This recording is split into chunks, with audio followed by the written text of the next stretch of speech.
The true entrepreneur is a person who understands the business of self, right? Yes. So minding your own business is the key to entrepreneurship. Woo! Right? I met my best self today. She told me success come with patience. Discipline is for the strong, the weak too weak-minded to gain. It used to smoke away the pain. Gas I'm smoking on is strong. You can What's smell up, it you on my guys? teeth and hear my Welcome voice to is the over TrillTalk podcast, where we keep it true to you guys and real with everyone about what real hustlers will encounter during their entrepreneurial journey. I'm your host, Coach Trillionaire, 20-year-old business development and marketing specialist, and I'm here to bring you my special guest today, a life coach and renowned author. I'm super excited to bring you here today. Will, please introduce yourself and tell them a little about what you do. Well, life coach Will Latif Little, author, speaker. I have like 2 documentaries out, one on Amazon Prime. One is an Emmy Award winning from Fox News documentaries called South Philly Story. And a few other things, but that's good enough. Listen, he is the definition of humble, you guys. Super humble, you guys. So, again, I'm super glad to bring you onto this podcast and have you share this platform. So tell me a little bit about what started you in the life coaching industry. What started me? Trouble. I got in trouble. Basically, it's being in the streets, knowing that there was something else better for me, just not knowing where to find it at. Knew I was off balance, knew I was misdirected, misguided, and I believe that I was always in search of something different, something new. Like I think we all were growing up, and because you're consumed by the environment that you're living in, you don't really know where to go to find it at. And kind of discovered it once I was arrested, once I got locked up for a homicide, attempted murder, aggravated assault, a whole slew of charges, and facing the death penalty, facing life in prison.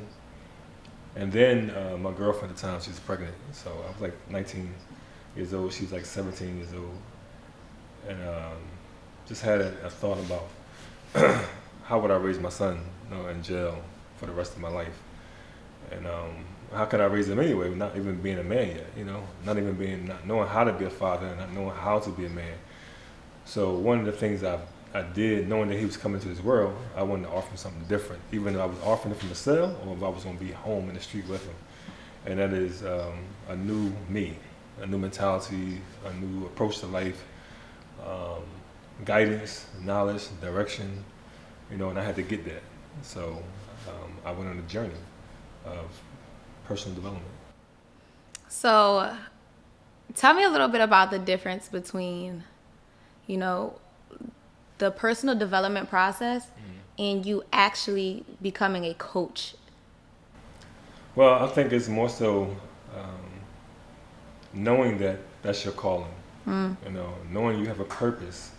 Because I'm a quiet person, shy person. You probably can't tell it right now.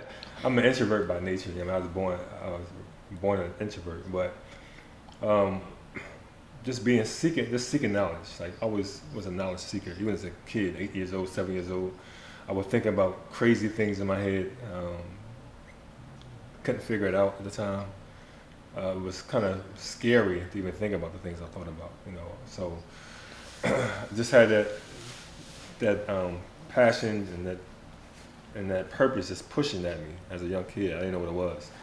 So as I grew up and got older, got into the streets, influenced by my environment, doing the things out there, and when I got a chance to get set down and in prison, I started reflecting again. So I was thinking again about my life, like where I have landed, what I have done, where I'm headed, where I'm going, and I just knew that it was something more for me. There was something more that life had offered me, opposed to what I believe that life offered me because of the street life, And I began to go back into my younger ages when I used to do some deep thinking.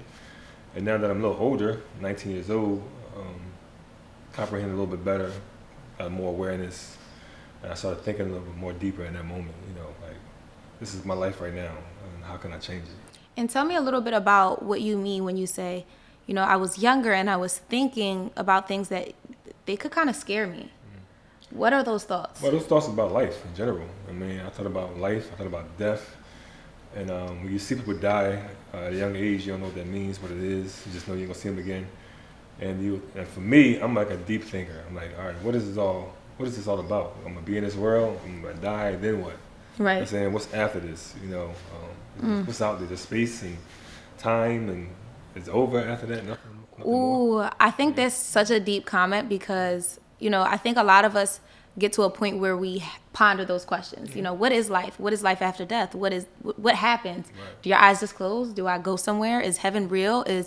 What happens after this life? And when you don't have some sort of either personal development process that you're willing to take yourself through and able to, in terms of your own thought process being able to be strong enough to take you through that and live through it. If you don't have an accountability partner or a coach or a therapist, a lot of times a lot of people are falling into deep depressions or becoming suicidal because of questions like that and not having an answer.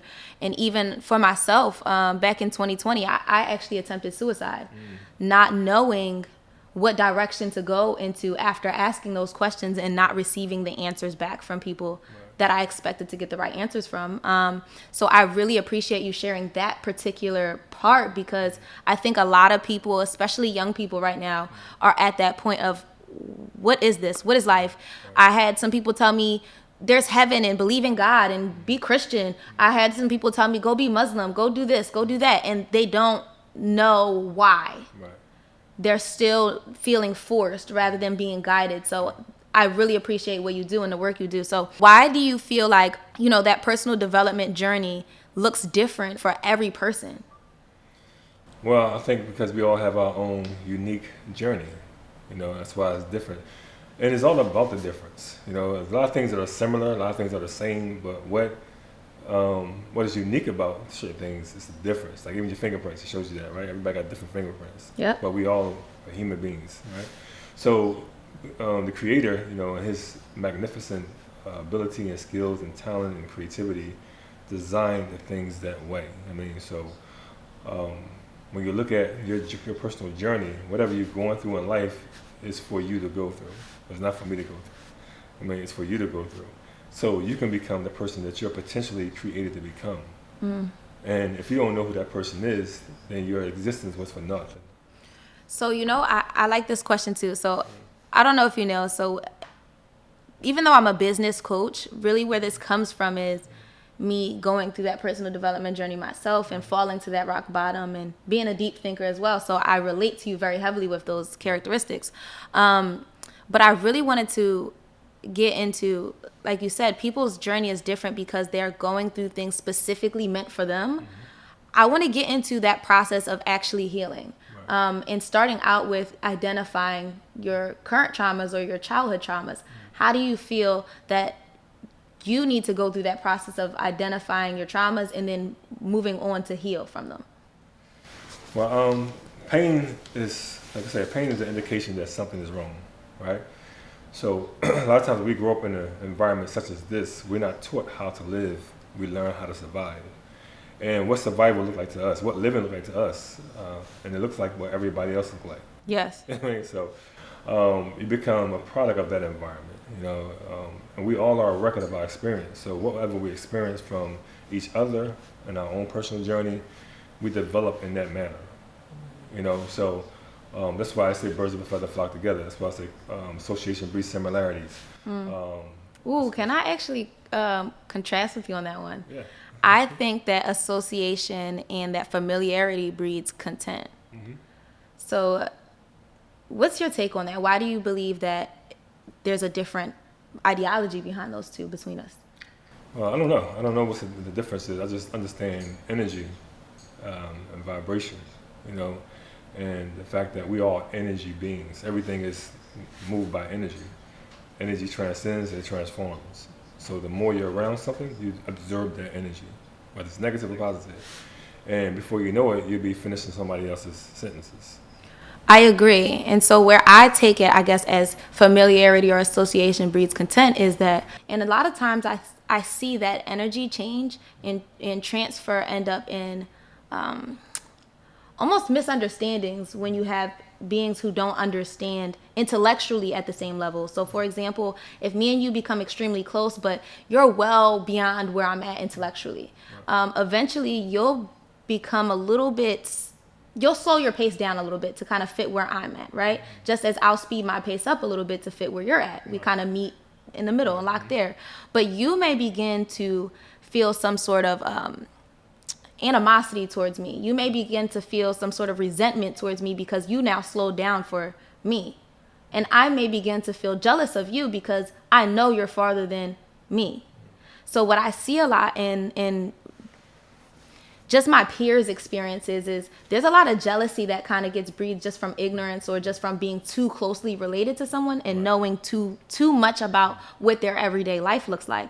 So I guess that's my take for how familiarity or association can breed content. But I do agree with you in the state that familiarity and association breeds like conformity as well. Right. But see, the thing is with what you mentioned about those two experiences, the fact that the individual person is just their character. You know, it's like the situation that created that. It's the character of the person that created that resentment or animosity between them. So when you have character development, that won't occur. Correct. Because the person will check himself at the door. Even if they was feeling those feelings, they know that that's the wrong feeling to feel. You know what I'm saying? I like that you said that. Because you don't know that that's the wrong feeling because you was raised in an environment where as though that's the normal feeling. Right is wrong. Right. You know? So we live in a backwards society. I mean, majority of things that we do is backwards. You know, and that's the reason why we suffer so much. It's the reason why we're so much in pain because we are going against the alignment of life. I'm saying not just the alignment of yourself, but the alignment of life. In life, there's an alignment. So that's like everything in creation is in alignment. The sun and the moon, the stars, crazy are in alignment. Winter, spring, summer, fall is in alignment. I mean, so when you fall out of alignment, woo, that's when it happens. What happens? Chaos. Yep. I love that you said that. So I love everything that you're saying again. So me personally, I am a believer. I'm a believer in a higher power. Right. I am Christian, but I believe in just believers in general. So I think that there's a war against believers and non-believers, not against religions. However, with me, I read heavily into the Bible and deeply understood personal development from that specific portion right there. Right. When it speaks about alignment and the necessity of having alignment, or you will breed chaos. I want you to touch on exactly what a life example looks like when you're out of alignment and the chaos now comes in. Well, confusion. Chaos is confusion. Pain. You know, that's why you feel pain in your body. When your body's out of alignment, you're going to feel some kind of pain. Mm-hmm. If your knee is out of alignment with your leg, you're going to feel some pain when you walk on it. So, as I said, pain is an indication that something's wrong, whether it's emotional pain or physical pain. You know, so that tells you that, something is out of order, something's out of alignment, and then even in your body, physically, you have a disease, right? What is disease? Really, a dis-ease in the body. Question. So what do you think about mental health? And I'm going to actually say this after. So what do you think about mental health? When I think about mental health, I mean, mental health is like physical health. It's like emotional health. I mean, it's a well-being. So you have to take care of yourself well in order for those things not to occur. I mean, so that's why I say well-being. How well are you being? Because you're a human being, right? So now, do you believe that, for me, so in my family, my mom, she was diagnosed with bipolar disorder, epilepsy, a number of other, mental and neurological disorders, right?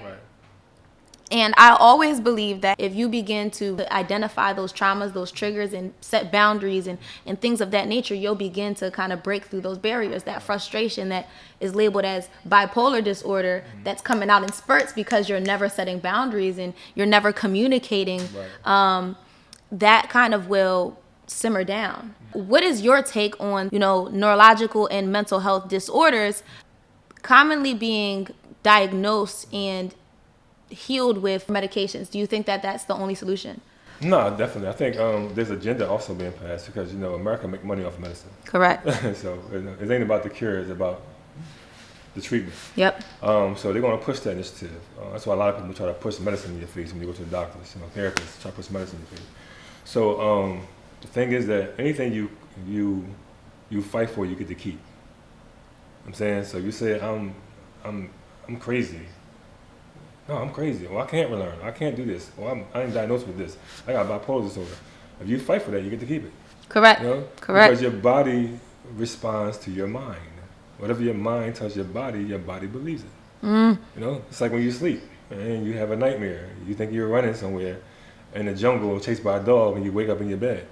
But your body done perspired, your heart done raced, and everything else. You're breathing all heavy.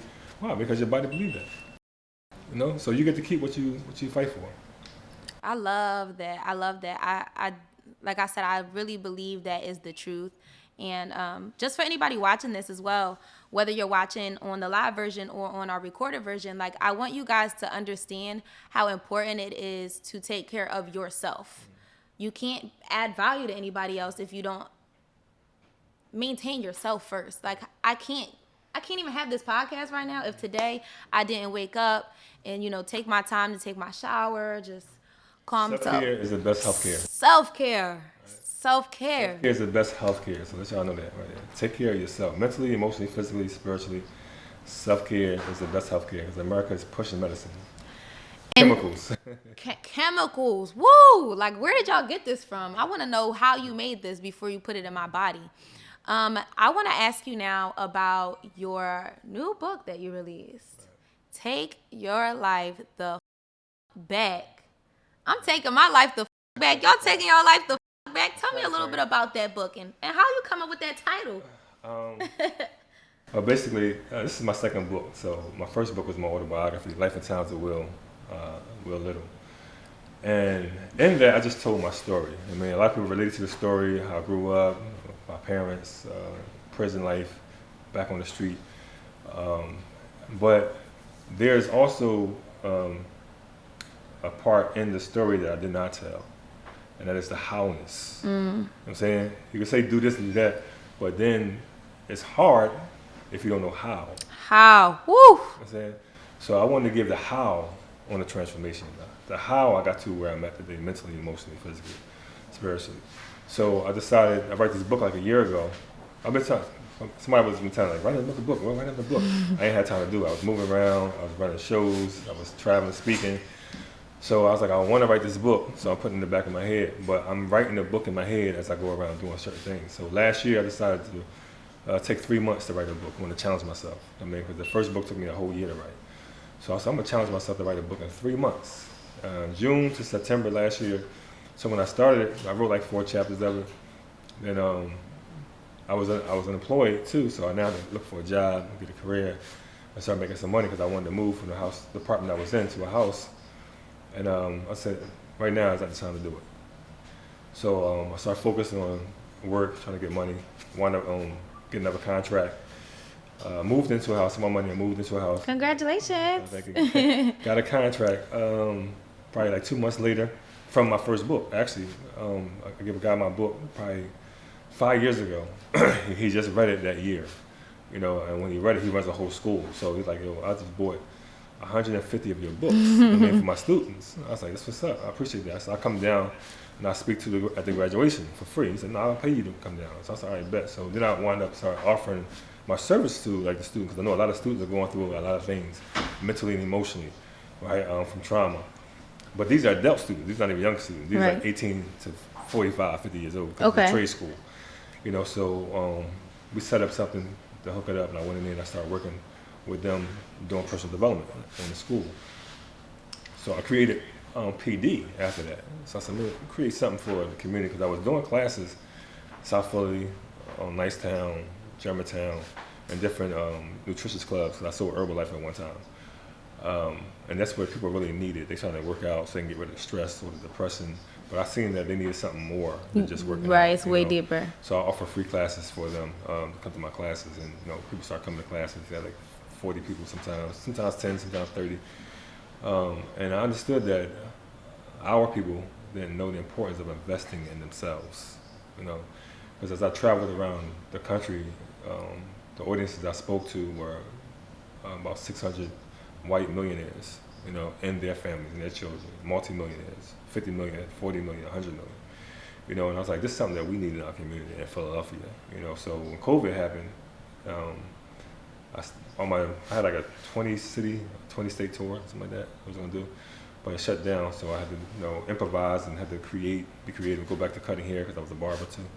So I'll go back to cutting hair, driving, cutting hair. So everything came around to this time last year when I got the job, the contract. I started doing life coaching, one-on-one sessions with people. And what and give me a time lapse right here. 2000. Well, I always been coaching people individually, but I started putting a price on it after 2020. Okay. I started putting a price on it, and then I pumped it up more when I wasn't working. So I started putting up like $70, real cheap because you know people know the value of information. You know? And I knew what kind of communities I was dealing with too as well. So I put that number, a low number, so they went, oh, that's too high. Yeah, and you could really make that impact. Right, exactly. So when I created the platform for PD, personal development, I knew that I can meet people where they are. I mean, some people weren't coming out to the classes; they couldn't make it; it was too far from them to come. But most everybody's on social media, so therefore, excuse me. Therefore, I said I can create a platform to meet people where they are. They can be getting up from work, they can be going to school, they can be laying in their bed, whatever it is. And then it kind of took off in November of 2021. And then we started growing and growing and growing. The numbers started getting higher and higher, people from all over the country. And then all into this year, I was like, all right, what can I do? Every quarter, I create the best year ever. That's my plan, best year ever plan. I've been doing it for the last 6 years since I started doing conferences. And I said, all right, PD is going to be our best year ever. Everybody who's joined it, we're going to make sure we're going to hold you accountable for your goals, and it's going to be your best year ever. So we started doing it all year round. So November came around again, our first year anniversary. And I was like, the job that I got, they let me go. I mean, and then they took me the word, they let me know why. But I knew it was something to deal with the artists and stuff like that and the money. So I ain't get angry about it, I ain't get upset about it. I said, what can I do in this moment right now that'll bring me some income, you know, and consistent income. And I was like, all right, it's time for me to write that book, you know. Woo! So I challenged myself. I said, I'm going to write it in 30 days. I said, the last one took me a whole year. I'm going to challenge myself. Instead of like 6 months, 3 months, I'm going to do it in 30 days. And I was committed to it. I stayed persistent. And I knew that everything I needed to write in that book was already in me. Yeah. It just had to everything get down. you need is already in you. Say that again. We don't know that. All right, so I'm trying to teach my family, my PD family, and my immediate family, you know, that what I'm telling you, it actually works. Right? So I said, I'm going to put it to practice. I told them, I put it out there. I'm challenging myself to write a book in 30 days. Y'all hold me accountable for that. And because we hold each other accountable. Because our slogan is, each of us need all of us, and all of us need each of us. Right. You know, so I went into the journey. I didn't have my computers because I sold my car. I must have sold my computer with it. So I was looking all around for it. I couldn't find it. And I had an old computer I didn't have a charger for it. So I'm gonna say I'm gonna start writing the book. So I started writing the book first. The first time I did my book, I was like writing. So I started writing the book, get it down. Then I said, I'm gonna go on Amazon and see if I can find a charger for my old computer. Amazon had to get charged. I said, great. So I got the charger, went on there. The computer actually worked. I ain't used it in 4 years. It actually worked again. So I said, now I can type it up. I wrote like 3 chapters. I typed it up. But again, going back to the year before that, I wrote 4 chapters already. I lost those 4 chapters. So I was like, it don't matter. It's just, sometimes you can reset and it's better. Yeah, it's meant for me to create again, all over. Ooh. Again. You know, so I said, I'm just going to recreate it. And then it come out this time, it come out better. You know? So I started writing. I got the 4 chapters in there. And I said, I got the computer. I started typing on the computer. So now I found the rhythm to what I was writing. I found where I was going with this writing, what direction I needed. And then I knew that things would start adding on. I mean, and then as you start focusing on the thing, you start attracting all the stuff that you need. Like you said, everything's already within you. Then he places those resources as they need to come. Yeah. And the thing was, I named it Taking Life the Fuck Back because many people I coach, and being a barber, you speak to a lot of people all the time. I mentored kids for years. In prison, mentoring guys in prison with me with double life and stuff like that. So just taking all that information that I had, and then hearing the shares on the live from the PD family, what they're going through, what they're dealing with. Social awareness is key. Right? Social awareness. So having that social awareness, understanding people's deeper, dark moments in their life, and then saying, and generally, what can I write generally that'll kind of connect with everybody? And say, tell them what social awareness really means. Social awareness is being aware of your surroundings, people around you, your environment, what it's producing, what it's creating, what it's putting out there. And you have a lot, if you're in the streets, you're very socially aware. I mean, I'm a street dude, so I'm socially aware. I'm quiet, I'm laid back, so I'm always aware of what people think. I can feel people's energy, you know what I mean? I can read them just by being in the room with them. So I pay attention. And what life is about. Life is really about paying attention. Ooh, what did I say? Me and Diamond, my videographer, y'all, we had this conversation the other day. Like, you know, the more... I'm only 20 years old, so I graduated high school back in 2019, 2020. And I always tell people, I'm not really that smart. Like, I'm not any more smart than you are or that next person or the next person. What I did was I paid attention. Right. So every lesson from history class, I still pretty much know that to the T. Mm-hmm. Every lesson from math class, I pretty much know that to the T. Science class, I remember that to the T. But most of the students in my class are like, I don't know what they were talking about. Algebra didn't make a difference. I'm bored. I wasn't paying attention. Right. Mm-hmm. If you pay attention, a lot of stuff is already answered for you. And whether it's in school, and like you said, whether it's in your social life, whether it's with your, like wherever, you just need to pay attention, and then you can apply a lot of the stuff you've already seen, been through, or you're learning from watching. And I also like what you're saying about, you know, being socially aware. I'm not sure if you know, but I teach social entrepreneurship, right? So the reason why I really wanted to bring you on this podcast is because you and yourself are a social entrepreneur. That's what the Trillionaire mission is to have people like you and to create more people like you who not only learn from people like us, but now they're so inspired to go do what you do. So I want you to tell me a little bit about how somebody who's inspired by you can honor you by doing and living in their own purpose. Well, just take the knowledge, information, and just pay it forward. You know, pay it forward. I explain to everybody in my class, like, pay it forward. You can't pay me back, pay it forward. You know, give it to somebody else, because I got it from somebody. You know, it's all it's a cycle of information. Like, it's knowledge all around us. The universe is filled with knowledge.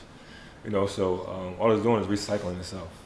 It's like everything else. The water is recycling. The same water since Earth was created is still here. We're still drinking that same water. Same water. And water has memory. Water has knowledge. You know? So that's why you pray over certain things and food. You pray over why? Because water has knowledge. I mean, so these things you just come to find out in modern day technology and stuff like that. They come to learn. Then they're making computer chips out of water themselves, so it holds more memory. But the reality is that it's just paying attention, because everything is actually begging for your attention, you know, and everything is fighting for your attention, because what? We have the source is energy, and whatever you focus on, that's where your energy flows. And guess what? And that still ties back to what you said before, like how important it is to take care of self and self-care, because like he says, everything is pulling for your attention. So if you go after all the bright lights you see, it's, oh my gosh, I want to go over there. I love that. Oh, I love you. I want to help this. Oh my gosh, I want to inspire you. I want to go speak on the stage, and but you don't adjust yourself. Oh man, you're going to fall apart, because all of that energy is being sucked up by all of these different actions. So if you take all of that light and pour it into yourself, and then shoot out the shining parts of it to those little things pulling for your energy, asking for your energy, oh man, you're gonna be a ball of energy. People ask me, how you got so much energy? You talk so loud, talk so much, you be up early, go to sleep late, do it again. And it's because that time that I wake up in the morning and that time that I go to bed is my time. You can't call my phone, you can't text me, you can't ask me for nothing. I know how much I gotta pay for my bills. I can't give it to you, but I can help how I can help. I can let my light shine in its overflow.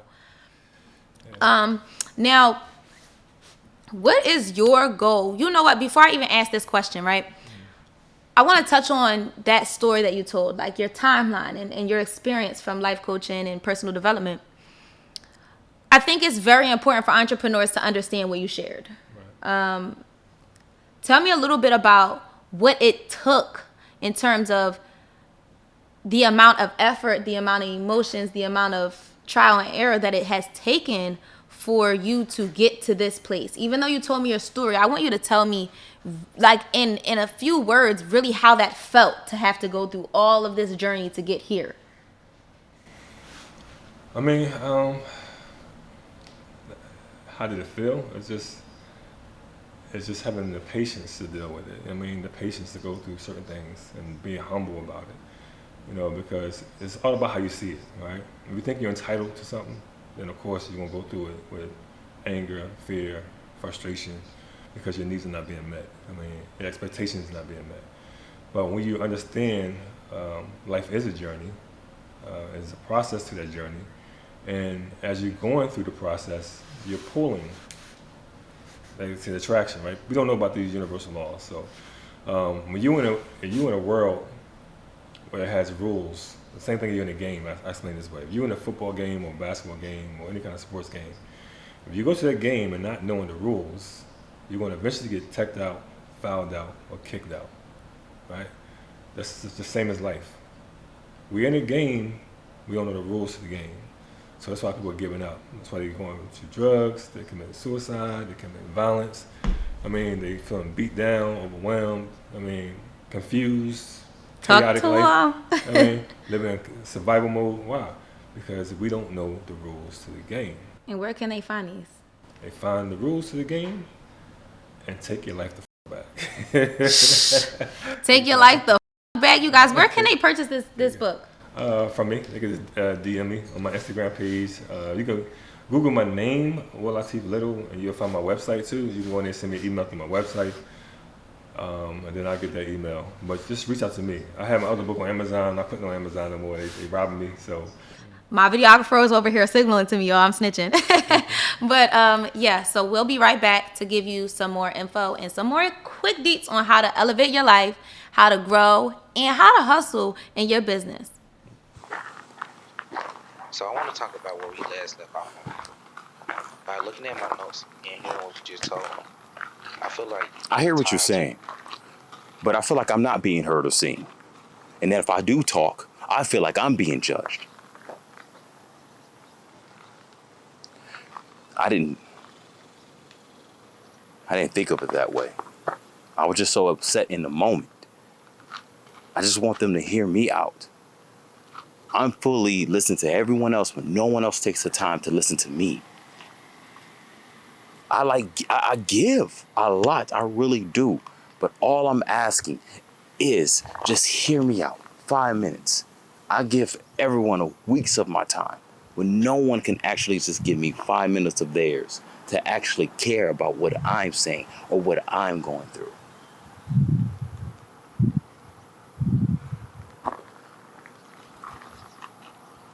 Yeah.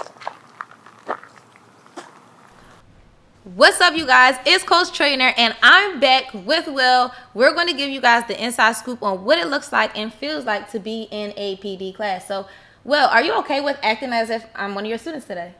Sure. All right, so cool. So, take me through a lesson. Well, basically, it kind of, the live kind of grew its own legs, right? I started off initially giving different topics. And then as people start coming in, and then whatever, sharing their pain, sharing their stories, and we kind of go off of those stories too as well. So the audience play a big part. It's an interactive type of class. We got an audience, y'all. So give us a topic that y'all want to talk about. What's something that y'all have been through that you guys want me to kind of discuss or want Will to discuss? Go through something. Post-traumatic stress. Post-traumatic stress, does that work? Yeah, it works. Okay. And what you want to know about it? What you going through with it? You dealing with something? Yeah, how you do it. How you deal with stress? Okay. For one, you gotta look at what's causing it. What's creating the stress? Stress is good. It's not a bad thing. Understand that, right? Stress is to help your body go back into what you call homeostasis. Right? So when you're in fear, like real fear, when you're in real fear, like a dog is chasing you, house is on fire, your body automatically goes into stress mode, right? So what? Your heart starts racing faster, give you blood circulating, muscles get stronger. Everything pours from, like your bones, it pours from that energy into your legs, it pours into your arms, it pours into your muscles, it pours into your breathing. So your body just come together and just work together to get you out of that fear mode, right? Protection mode. So it's like fight, flight or flight type thing. It's stress mode. And then once you get out of it, you should be able to recover from stress. Just like an animal, like a lion chases a gazelle. It goes into stress mode. Gazelle haul ass out of there. Running, right? So when the lion can't chase him no more, he gets tired of running, he stops. Then the gazelle goes back to grazing in the grass, eating, chilling, resting. One thing about human beings, we don't do that. All right? So we go into stress mode even when we're not in danger, we go in stress mode. Because the fact that our bodies kind of control, our mind controls our bodies, and our memories also creates thought, right? So if you reflect on something that happened to you, something that traumatized you when you were younger, 5, 10, 15, 20 years old, automatically your body don't know that it's not happening in real time, right?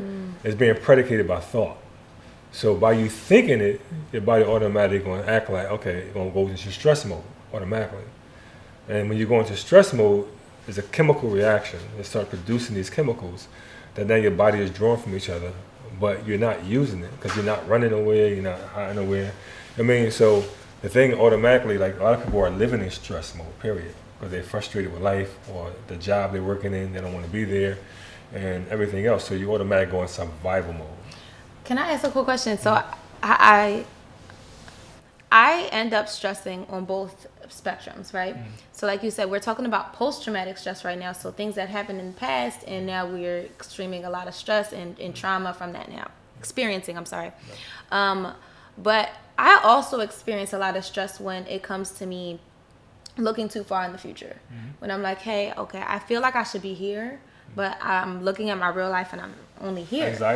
Anxiety, right? So how do you think that you can like balance the two? Like sometimes I think like we look too far in the past. So I'll look at my brother passing away. I'll look at things that I've been through, sexual assault. I'll look at my dad going to prison, my mom being sick, and all of these different things, right? And that'll put me into a super low, vibrant, and stressed, frustrated, angry mode, right? When I stop going there, though, it's not like you just slide up the spectrum to the middle. It's like sometimes you slide too far, and then you're thinking too far in the future. Like, oh, you had to be motivated. Like, okay, you got this podcast. I'm about to have 1 million followers tomorrow. And then when you think tomorrow, and you're like, nope, we're only at 100. You like depressed now. You fall into a hole. So how do you gauge where you're at on that meter, and then how do you stop yourself at the right point, at that balance or at that homeostasis? Okay. Well, it's like this, right? Thinking too much in the past, negatively too much in the past, creates depression. Thinking too far in the future creates anxiety. We're supposed to be in the middle, the now. Living in the now, all right? But many of us live in the past. We live in the past. We don't only exist in the past, we live in the past. And many of us might be too far in the future, so it creates those two polarities, right? But the reality is that we're supposed to be living in the now. The now creates the future. The past, there's no need to go back into the past except for reflection.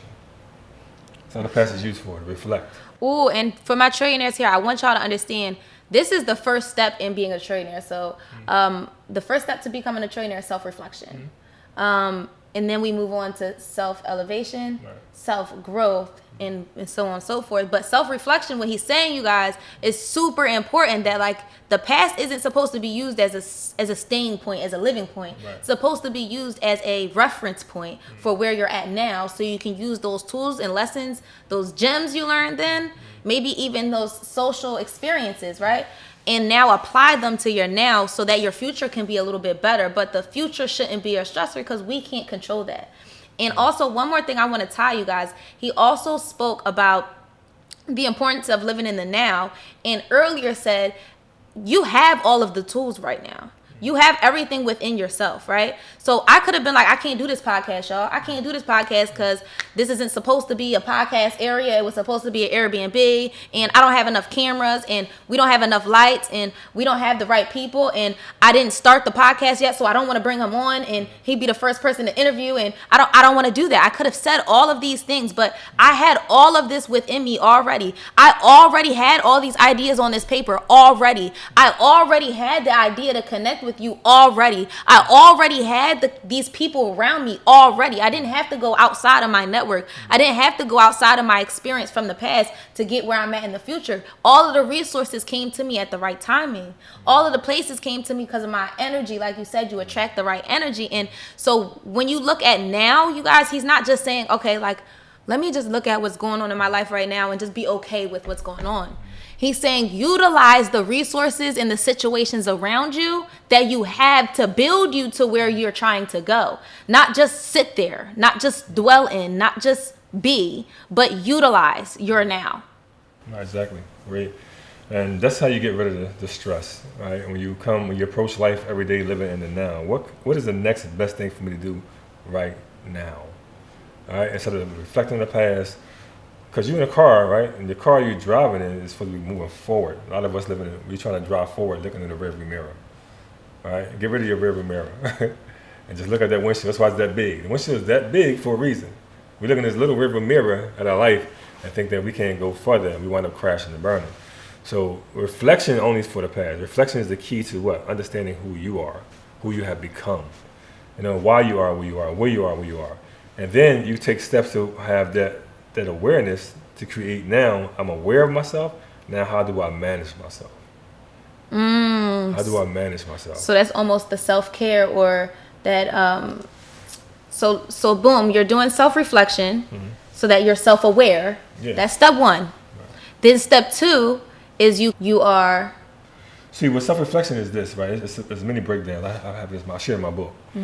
With self-reflection, because we are a record of our experience, with self-reflection, you get to identify yourself. We have identity crisis, one. And in that self-reflection, what you do, you take, you discover, right? A discovery. Now it's a self-discovery. I'm discovering some things about myself that I didn't realize that I've been through or that I've done because I might have blocked them out, I might have forgot them, I might have got busy. I said, oh, damn, I remember this happened in my life. You know what I'm saying? I remember this happened. Oh, now I understand why I act this way. Well, now my attitude is this way. You know what I'm saying? Now I'm afraid of this. So that discovery leads to now self-inventory check. Now you got to take inventory. Same way you do your house. Go in your cabinets, go in your refrigerator. All right, I don't need this no more. I got to get some more of this. All right, this is almost stale. Woo! You know what I'm saying? You got to start unpacking and start trashing. You know what I mean? Because now these things are no longer serving me. This thing is no longer serving me. Or that's serving me really well. You know what I'm saying? And when you don't do that inventory check, you become a hoarder of life. I just want y'all to think. Y'all know those stories I be telling.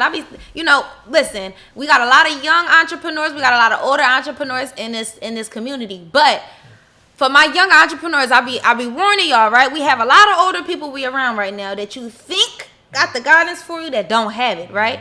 Because they did what? They hoarded all of those personalities, all of those emotions, all of those characteristics of themselves that they no longer need, that no longer serve them. 9 times out of 10, they learned that in a traumatic situation. Like, oh, hey, I had to over talk because I didn't feel like I could speak as a kid. So now I'm an over talker all day, right? Yeah. Or now I'm really, really secluded because I felt like when I talked as a kid, nobody heard me. So now when you speak to somebody that's older and you realize certain characteristics and you're like, red flag.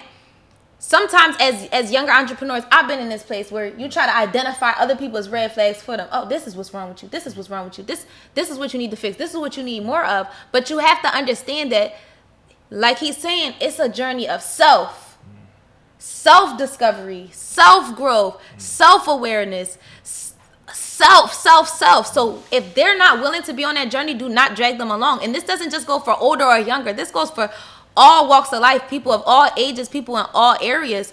So I want y'all to really understand this, because I have a lot of young black men in my community that I'm seeing in Philadelphia right now. Some of y'all aren't tapping in as much anymore, or y'all tapping in, but you're getting lost in your everyday because you're going outside trying to change other people based on what we're teaching here. But it's not your job. Your job is to, if anything, plant that seed of self-discovery, plant that seed of self-growth, of self-awareness. Be the leader that does it for yourself so they can see what that example is. But don't go try to reach out and grab everybody, because that's not your job. Well, the true entrepreneur is a person who understands the business of self. Right? Yes. So minding your own business is the key to entrepreneurship. Woo! Right? So it's a you versus you thing. You know, and one thing we learn in the hood is chase money, chase the bag, and everything else. Wrong concept. So wrong. Backwards living. Hustling backwards, actually. I'm tell you what my friend told me a couple of years ago. I met a billionaire. Jeff. He's a good friend of mine now. Speak all around the world. He invented the kiosk at the airport. He Priceline.com, hotels.com. Okay, Jeff. So he's a self-made billionaire, basically. But he told me one day, he's like, Will, he said, don't chase money. He said, there's one thing that money is chasing, right? And then my other friend, Robert Kiyosaki, if you know him, Rich Dad Poor Dad, I had a conference with him one time. I had my books with me. So I gave him one of my books, my first book. He went upstairs and read it. And he didn't read the whole thing. He read a few chapters. But he came down like, Will, where you sitting at? I said, I'm sitting over here. So he said, I'm going to sit with you. I was like, all right, now everybody trying to crowd around him to sit with him. I'm like the only black guy there. But he want to sit with me because he want to talk about the book. You know what I mean? How I learned money, how I grew up with money. So the thing is that I couldn't understand financial literacy. Understanding financial literacy, something I taught to in our community. How your income stream, your cash flow is coming in, where is it going afterwards? Having more income stream levels instead of just one, depending on one. But the thing is, anything you chase is always running from you. Yes. Right. So now, what is money chasing really? We're doing all sorts of chasing money. What is money chasing? Let me ask you the question. What is money chasing? I would say that money is chasing the value, like whatever provides the most value or solution. There you go. So the key is to do what? Instead of chasing money, take the shortcut, catch the value. I'm telling y'all, every time somebody come on here, I tell you, listen, they confirm what I taught y'all. So you need to listen. We just talked about, right? Defining your target audience, defining their pain points so that you can provide the most valuable solution for them.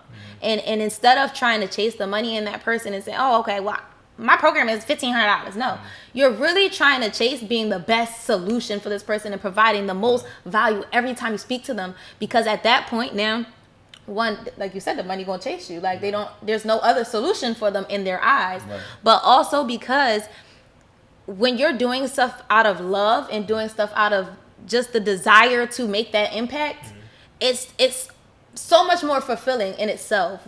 When you're stressing about, did I get $1 for doing that? Right. It actually can help make you become depressed again. Because now if you don't get that $1, you basically put your own self-worth alongside the dollar rather than alongside the value that you provide. Because that comes also to a form of thinking and scarcity mindset. You know, and we have a scarcity mindset because we're growing up in the hood.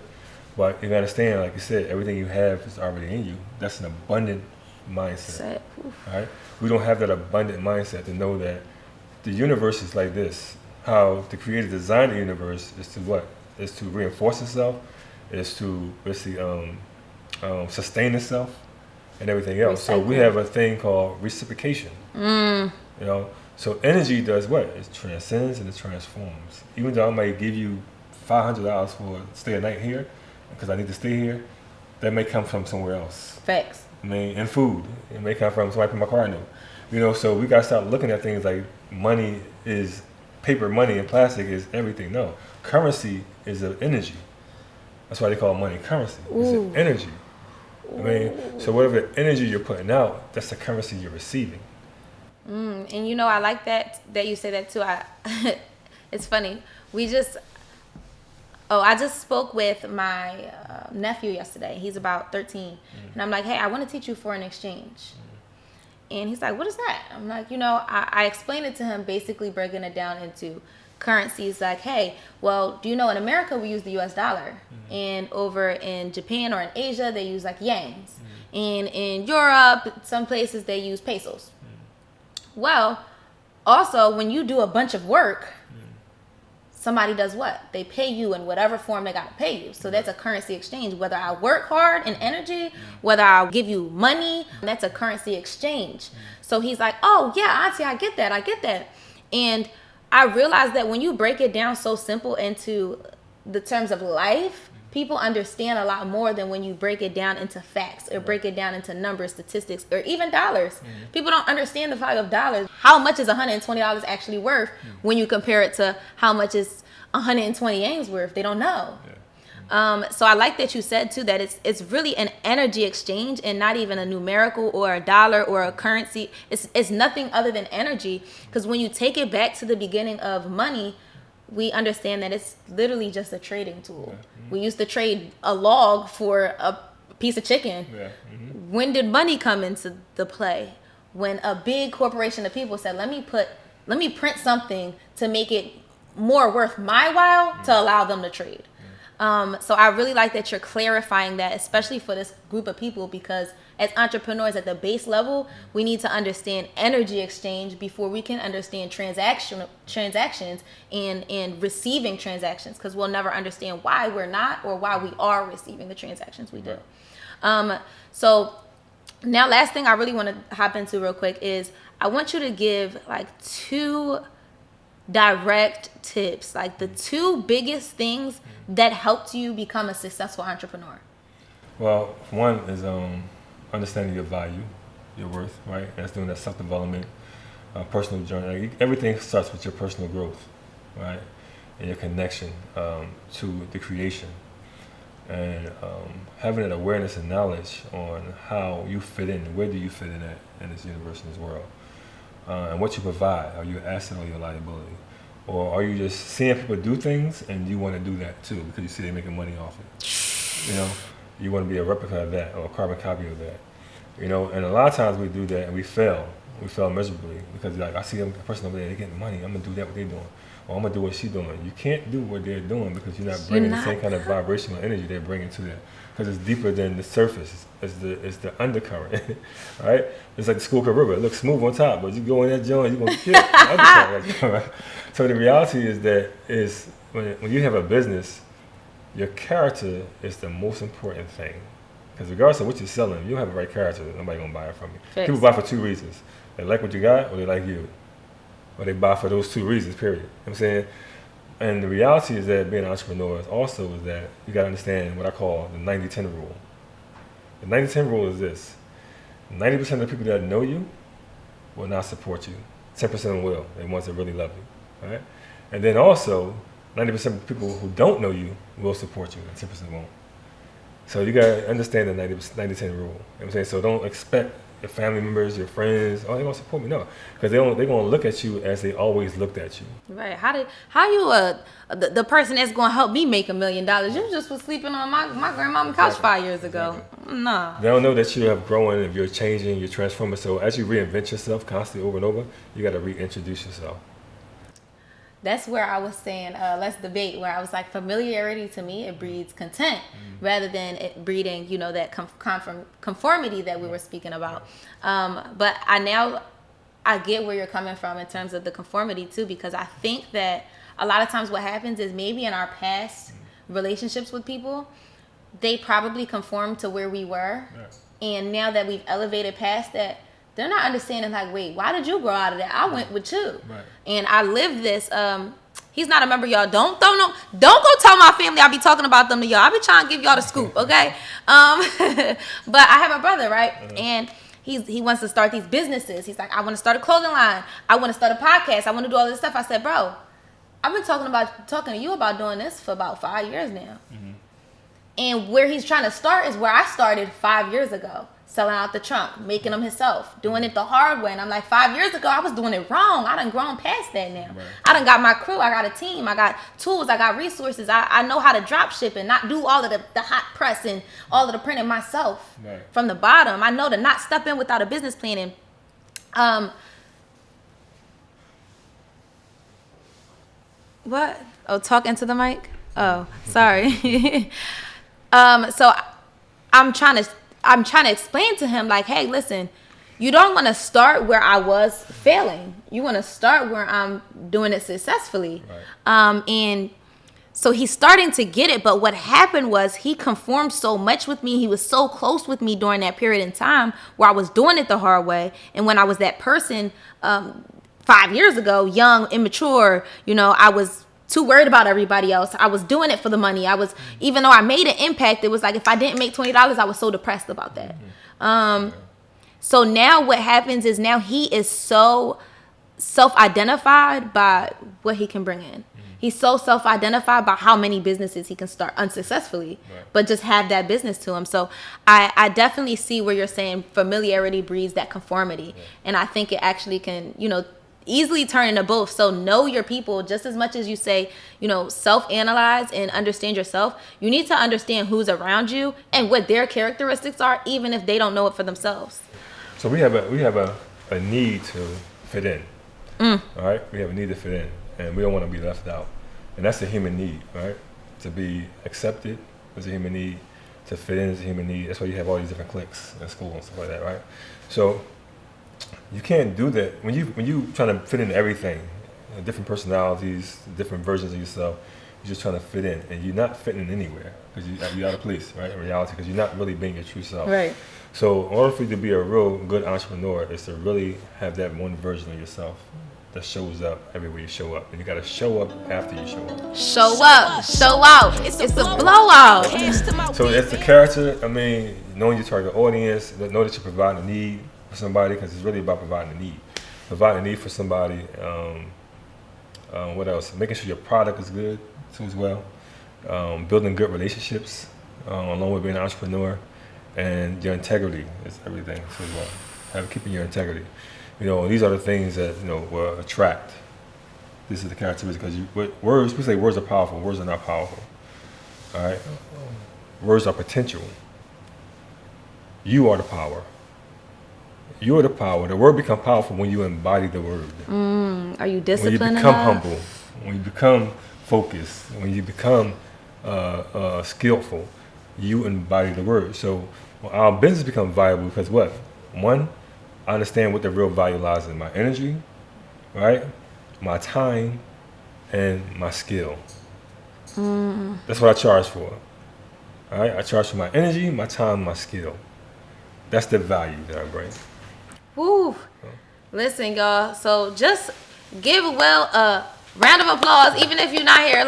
Just clap, okay? Because he just dropped some major gems on y'all. And really, y'all, I mean, if y'all can't get it from me, y'all had to just get it from him, because he just told me what I be telling y'all from a man's perspective and from a expert, okay? An expert who has studied this for years and has been teaching plenty, I believe hundreds, maybe thousands of people about how to elevate in life and how to break through the barriers. So I want to see you guys being successful. I want to see you guys showing love to Will's page. Make sure that y'all tap in and say, thanks for hopping on TrillTalk, Will.